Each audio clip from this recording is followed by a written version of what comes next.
নমস্কার প্রিয় চতুর্থ শ্রেণীর ছাত্রছাত্রীবৃন্দ, আজকের এই শিক্ষামূলক ক্লাসে তোমাদের সবাইকে জানাই আন্তরিক স্বাগত।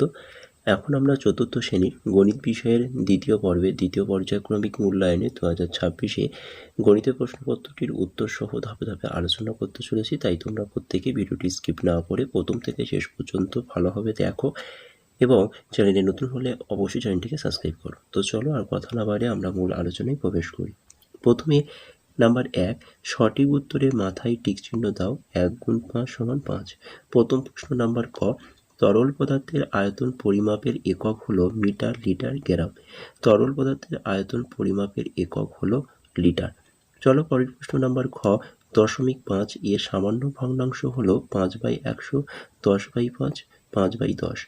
তো 0.5 এর সামান্য ভগ্নাংশ হলো 5/10। চলো পরের প্রশ্ন নাম্বার গ, 1 মিটার সমান 100, 10, 1000 সেন্টিমিটার। 1 মিটার সমান 100 সেন্টিমিটার। পরের প্রশ্ন নাম্বার ঘ, 3 ও 4 এর সবচেয়ে ছোট সাধারণ গুণিতক হলো 12, 10, 4। 3 ও 4 এর সবচেয়ে ছোট সাধারণ গুণিতক হলো 12। পরের প্রশ্ন নাম্বার ঙ, হর বাড়ালে ভগ্নাংশের মান বাড়ে, কমে, একই থাকে। হর বাড়ালে ভগ্নাংশ মান কমে। নাম্বার 2, শূন্যস্থান পূরণ করো। 1 গুণ 4 সমান 4। প্রথম প্রশ্ন নাম্বার ক, কোনো সংখ্যার গুণনীয়ক বা উৎপাদকের সংখ্যা নির্দিষ্ট। পরের প্রশ্ন নাম্বার খ, 1 কিলোগ্রাম সমান ড্যাশ গ্রাম। 1 কিলোগ্রাম সমান 1000 গ্রাম। পরের প্রশ্ন নাম্বার গ, 0.2 ভগ্নাংশটির হর হলো 10। নাম্বার ঘ, যেসব সংখ্যার এককের ঘরে শূন্য থাকে সেই সংখ্যাকে 10 দিয়ে ভাগ করলে ভাগশেষ ড্যাশ হবে। যেসব সংখ্যার এককের ঘরে শূন্য থাকে সেই সংখ্যাকে 10 দিয়ে ভাগ করলে ভাগশেষ 0 হবে। নাম্বার 3, নিচের প্রশ্নগুলির উত্তর দাও। 1 গুণ 5 সমান 5। প্রথম প্রশ্ন নাম্বার ক, 5 ও 6 এর সাধারণ গুণিতকগুলি লেখো। 5 ও 6 এর সাধারণ গুণিতকগুলি হলো 30, এরপরে হবে তোমার 60। এইভাবে তোমরা লিখতে থাকবে, যেহেতু 1 নাম্বার তাই একটা লিখলে হবে। নাম্বার খ, দশমিক ভগ্নাংশের মান 0.2 হলে সামান্য ভগ্নাংশের মান কত হবে? দশমিক ভগ্নাংশের মান 0.2 হলে সামান্য ভগ্নাংশের মান হবে 1/5, অর্থাৎ 1/5। চলো পরের প্রশ্ন নাম্বার গ, 5 দিয়ে বিভাজ্যতার সত্যটি কি?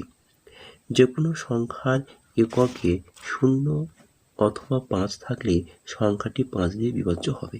চলো পরের প্রশ্ন নাম্বার ঘ, একটি 3 অঙ্কের সংখ্যা লেখো যেটি 3 গুণিতক। একটি 3 অঙ্কের সংখ্যা হলো যেটি 3 গুণিতক, তা হলো 102। চলো পরের পাতায়। পরের প্রশ্ন নাম্বার ঙ, 14টি আপেলে 1/7 শতাংশ পচা হলে কতগুলি আপেল ভালো থাকবে বা কতগুলি আপেল ভালো? তো দেখে নাও, 14 গুণ 1 7, 7 দিয়ে 14 কাটলে হবে 2, অর্থাৎ 2টি পচা।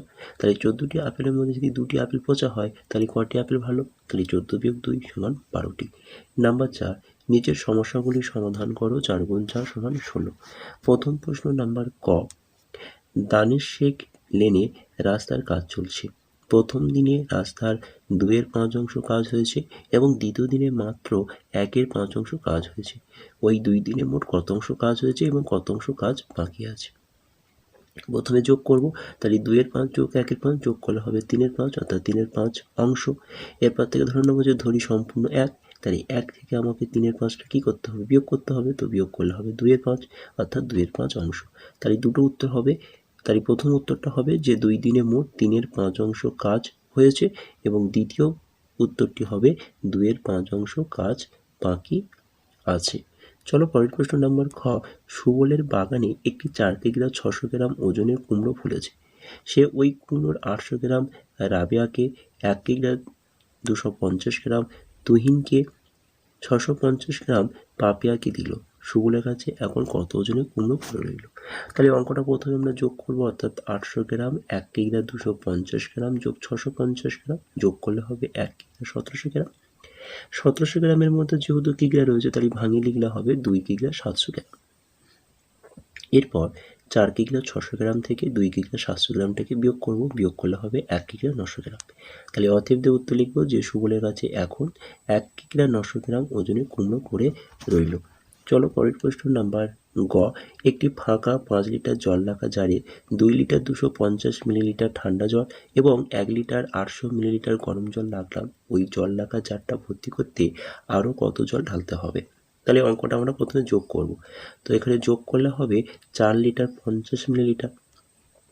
এরপর ওই 5 লিটার থেকে আমাকে 4 লিটার 50 মিলিলিটারটাকে কী করতে হবে? বিয়োগ করে দিতে হবে।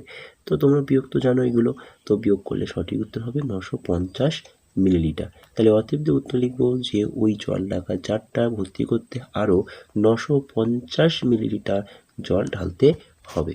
চলো পরের প্রশ্ন নাম্বার ঘ। পিসিমার বাড়ি যাওয়ার জন্য রতন 12 কিগ্রা 300 গ্রাম বাঁশে ও 2 কিগ্রা 830 মিটার পথ রিকশায় গেল। বাস ও রিকশা মিলিয়ে রতন মোট কত কিমি পথ গেল? তো অঙ্কটা যোগ হবে। তাহলে 12 কিমি 300 মিটার যোগ 2 কিমি 830 মিটার যোগ করলে হবে 14 কিমি 1130 মিটার। 1130 মিটারকে ভাঙিয়ে লিখলে হবে 1000 যোগ 30। তাহলে সঠিক উত্তর হয়ে যাবে 15 কিলোমিটার 30 মিটার। তাহলে অতএব যে উত্তর লিখব যে বাস ও রিকশা মিলিয়ে রতন মোট 15 কিমি অর্থাৎ 15 কিলোমিটার 30 মিটার পথ গেল। তো এটি ছিল ক্লাস 4th শ্রেণী দ্বিতীয় পর্যায়ক্রমিক মূল্যায়নের গণিতের প্রশ্নপত্র। তো এই গণিতের প্রশ্নপত্রটি তোমরা প্রথম থেকে শেষ পর্যন্ত ভালোভাবে দেখো এবং চ্যানেলে নতুন হলে অবশ্যই চ্যানেলটিকে সাবস্ক্রাইব করো। ভিডিওটি ভালো হলে ভিডিওটি লাইক দিয়ে তোমাদের বন্ধুদের কাছে বেশি করে শেয়ার করে দিও।